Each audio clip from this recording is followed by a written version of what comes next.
Everybody hit got it. Glenn, did you hit the got it? Yes. Okay, otherwise you'll be kicked off. Okay. Good morning, good afternoon. Welcome to the 9th Judicial District Nominating Commission. My name is Melissa Standridge.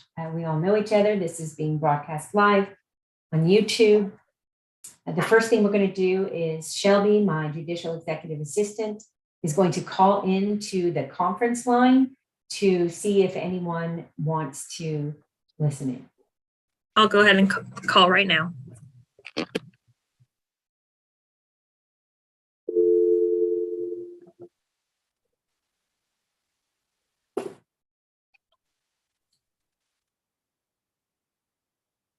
Hello, and welcome to the meeting.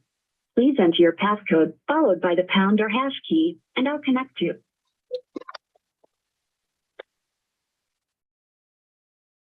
Thank you for joining Global Meet.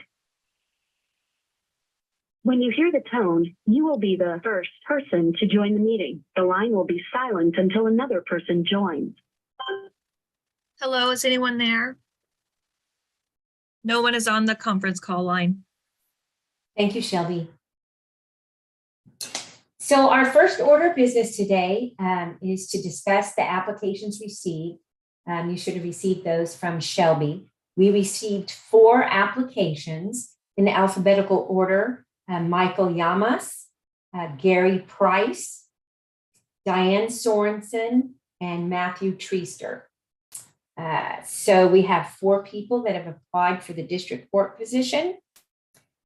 I had Shelby on Thursday at noon sent those names over with the applications to the disciplinary office to do a background check information, not just on disciplinary issues, but on credit history and criminal background check.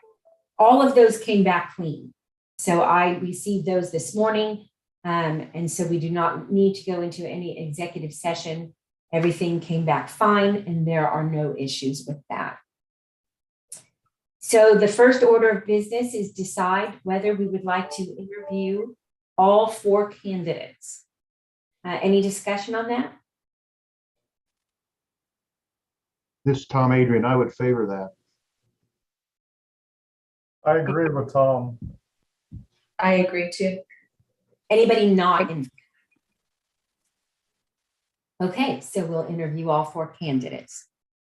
At this point, we need to allocate the reference checks to commission members. In the past, what we've done is paired an attorney with a non-attorney to do reference checks.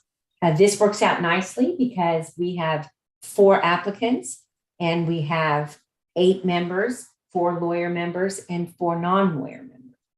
So I am going to leave it up to you guys to decide, who you want to pair with and whether there's a preference for who you want to conduct the reference checks. And I might add that a reference check will be calling the references listed by the applicants. And when they list opposing counsel, you might want to call them. When they've listed judges that they've appeared in front of, you might want to call them. Basically just getting as much information as possible. Even though you are assigned to one person as to conduct the background check, oftentimes you might ask whether they know any of the other applicants. And we will share that information, at the time of the interviews. So do we have any hearings or? I will start off by volunteering to do Diane Sorensen. Okay. Is there a non-lawyer member that would like to join Tom on that? I'm happy to do that. Okay.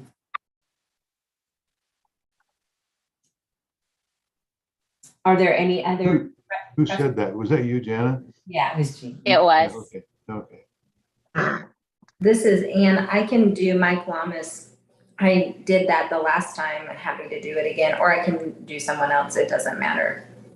I mean, we might as well not retread ground. I think that's fine. Is there a non-lawyer member that would like to join Ann in doing the reference checks on Michael Yamas? I can do it. Glenn? Yeah. Okay. All right, that leaves us with Gary Price and Matthew Treaster. Brian, do you have a preference? Because John's not here. I truly don't. I'm happy to do either one. Okay, well, As a non-attorney, I would be happy to do Matt Treaster. okay, great. So Brian, you want to, so Brian, why don't we go ahead and put you with Dave? That sounds good. Okay. Are you sure we'll get along, Brian? Depends on the day, Dave. Chip, that leaves you with Gary Price, and we'll go ahead and put John as the attorney doing that. Okay, anything that is all that okay? Yep. Okay, so just to reiterate, in alphabetical order, Michael Yamas will be Ann and Glenn. Gary Price will be John and Chip. Diane Sorensen will be Tom and Jana. And Matt Treaster will be Brian and Dave. Okay, so the next issue is schedule of interview times for the applicants. And I can tell you that Shelby has done this in the past before I became a justice, and I like that she does this. She literally pulls names out of a hat for the interview times instead of going in alphabetical order. The way that the random names were drawn would be Gary Price would be first, and Michael Yamas would be second. Matt Treaster would be third, and Diane Sorensen would be fourth. Is there any objection to going in that order? We don't have to do it that way. It's just, that's what Shelby does. And okay. I'm okay with that. So we are going to convene at 8:30 a.m. And Shelby, where are we convening? You guys are going to be in the community room at the Harvey County Courthouse. Okay. Which is in the basement. Community room. Okay. Did we find out if it's okay with how I can link into that or zoom in for that, since I'm in Colorado with National Association of Counties? Is that on the 21st? Yes, it is on the 21st. Yeah. Dave, that's why the community room is also the commission room. So we're full techie stuff. So we'll be up on Zoom. Okay. Okay. All right. So, all right, so that's where we're meeting, and we're going to convene at 8:30 a.m., which, Dave, for you is, you don't have to convene at 8:30 a.m. I think 9 o'clock would be good for you, because we're just going to visit and have breakfast snacks. Well, actually, let's try to get you online at 8:30 a.m., which is 7:30 a.m. your time, Dave, so that we can make sure that we're Linked up. linked up and able to get you. That gives us 30 minutes with technical difficulties. All right. So from 9 to 9:15, we'll open the meeting, make introductions, and then we'll start interviews at 9:15. In the past, we have set 30 minutes for the interviews. They don't usually go the whole 30 minutes. Sometimes they go 20 or 25 minutes. It gives us a minute to usher people in and out. But does everybody agree to go ahead and allocate 30 minutes? Yeah. Yeah. Okay. So 9:15 to 9:45 a.m. will be Mr. Price. 9:45 to 10:15 will be Mr. Yamas. We're going to take a break from 10:15 to 10:30 a.m. At 10:30 a.m. to 11 a.m. will be Mr. Treaster. And then 11 to 11:30 a.m. will be Ms. Sorensen. After that, at 11:30, we'll do balloting. And if we need any executive session, then the announcement will be made, and then we'll adjourn.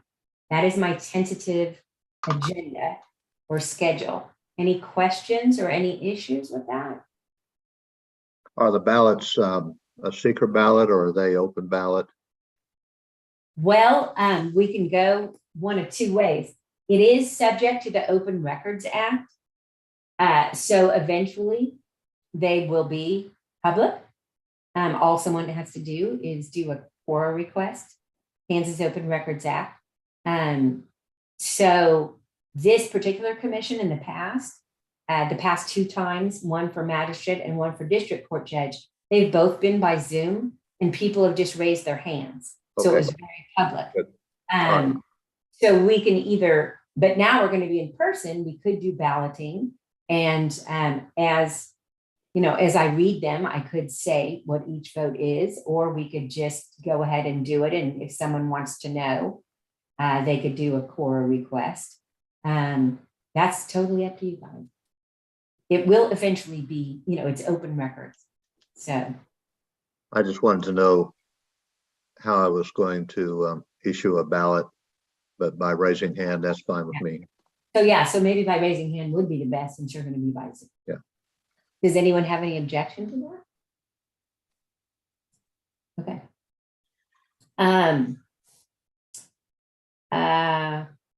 So last time we already talked about that. We didn't really take time for discussion after each interview. We kind of saved it till the end. And then this knocks everybody out before lunch. So the question would be, if we're done at 11:30, do we want to break for lunch? And then discuss and choose after lunch who will go to the governor?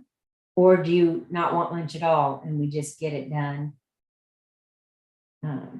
Brian? I would prefer just to get it done. That way we, if we want to discuss, we just finished up the interviews and we can proceed on.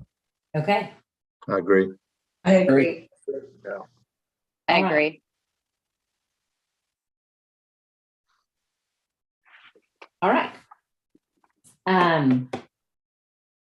The only other thing, and I'm going to ask Shelby, is the statute now read 3 to 5 names? Yes. Okay.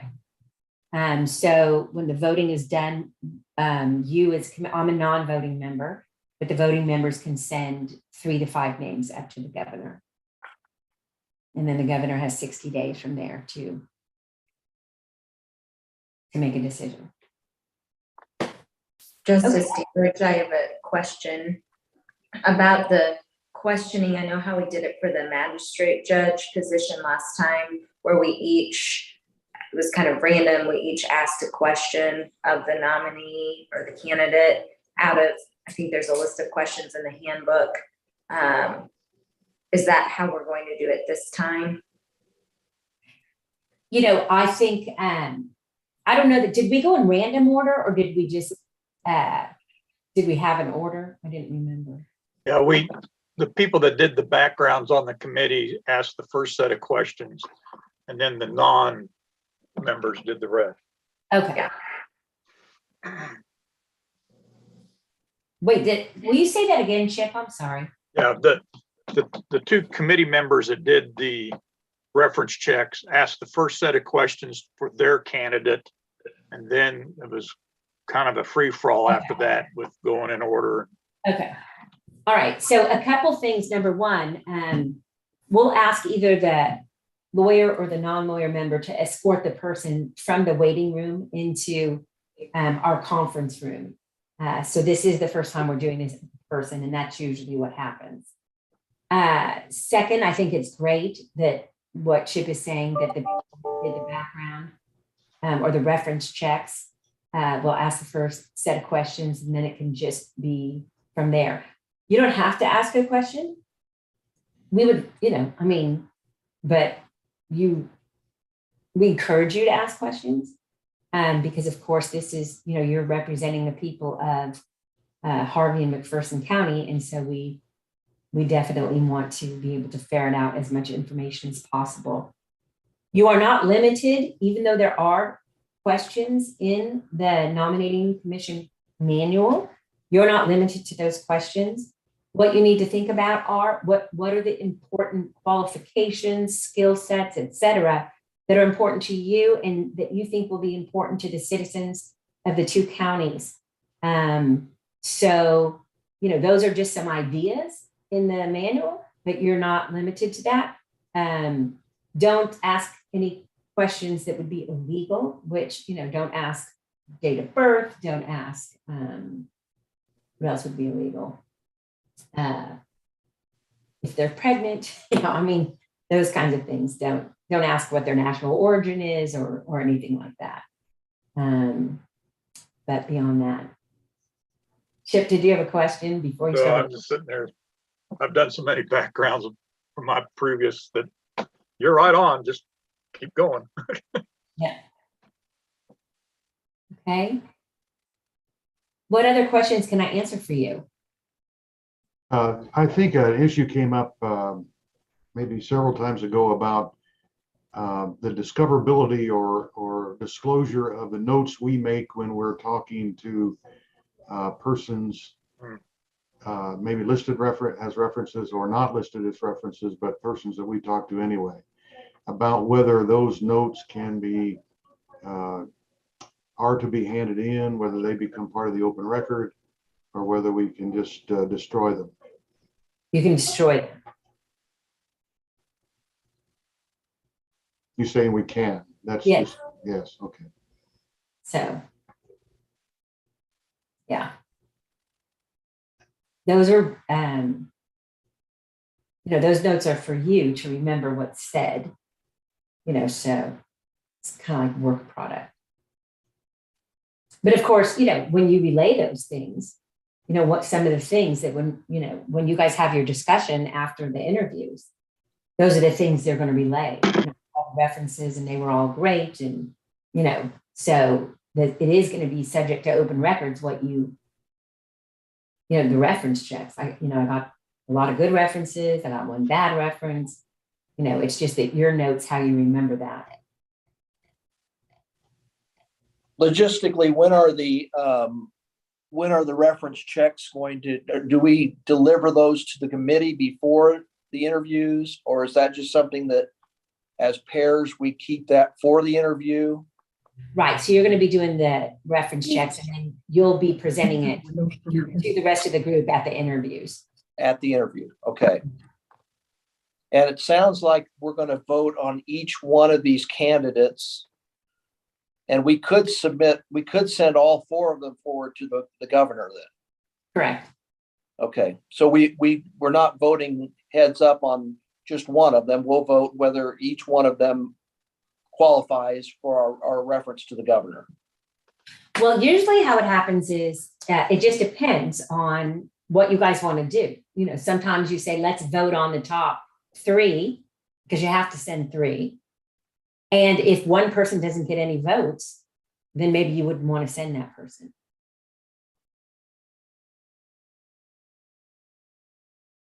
And we'll just decide that during the interview meeting. Right. But it's up to you. It's up to you whether you guys want to just say, okay, let's, someone may make a motion. Let's just send all 4 of them up after discussing qualifications and reference checks. And someone may make a motion, let's send all 4 up, or someone may make a motion, this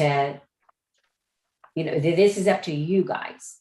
Okay. Make a motion to say, let's vote on the top 3. And if you vote on the top 3 and, each person gets however many votes and it's pretty evenly distributed, then maybe you make the decision to send 4. But these are your decisions. I'm a non-voting member. Okay. That's a very good question, Glenn. Any other questions? There was some, I think Ann mentioned a nominating commission manual. I'm not sure if if I am aware of that. Is this something I've received? Shelby, You should have received it electronically, maybe sometime back in March, Oh, Dave. okay. All So right. if you want to kind of look through your email and see if you did receive that, make sure and check your junk folders, spam. And it would have come from like a JDNC email. Okay, thank you. And if you don't have it, let me know and I can get you one right away. Okay. and then JDNC stands for Judicial District Nominating Commission. But if you did not get it, then Shelby can send it to you again. Thank you. Is that essentially what we have in paper in the notebooks that we got years ago? Yeah, and if you guys would like, I have an updated one. I can go ahead and send you an updated one that came out in March of this year if everybody wants a new one electronically. Everyone- I would like that, please. Yeah. I'll send it to y'all. And that includes, the names of you guys so that you'll know. I mean, I know you know each other, but.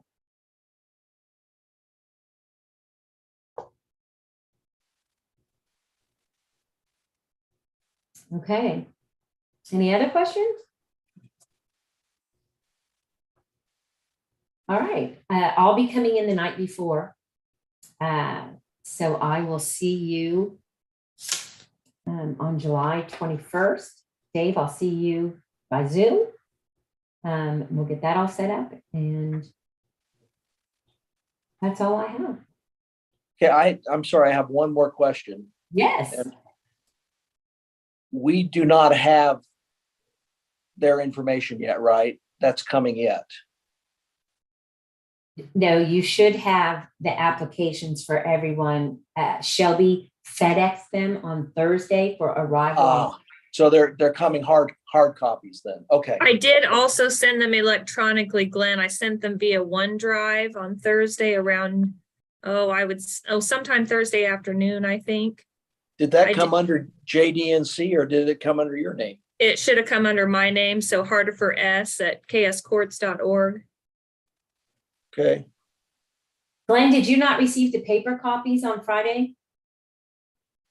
I was not in the office and I haven't been back to the office since that time, so I'll check. Okay. Did you send it to Glenn's office or his home? Check the Yes. address I sent it to. His home address has changed. Yeah, I sent it to the address on, Yeah, let's be careful not to broadcast his address. yeah. Well, yeah, Shelby, maybe just, I'll get in touch with you and find out where you sent it. okay. Okay. But you should have gotten the electronic copies also. Yeah. I would hate for you to have to, print that out if you wanted to. So Yeah. we can figure it out. Okay, great. Shelby, have you been in contact with Barry at the courthouse? Is everything set up the way you want it? Yes, yeah, she's gonna get it all put together, Chip, and she Okay, did good. confirm that we have the Zoom capabilities and she'll have the breakfast snacks there for you and have the room all set up, so, Chip, thanks for arranging all that. yeah, thank you. Okay. Any last minute questions? Okay. All right. We will see you in 9 days. Very good. Thank you.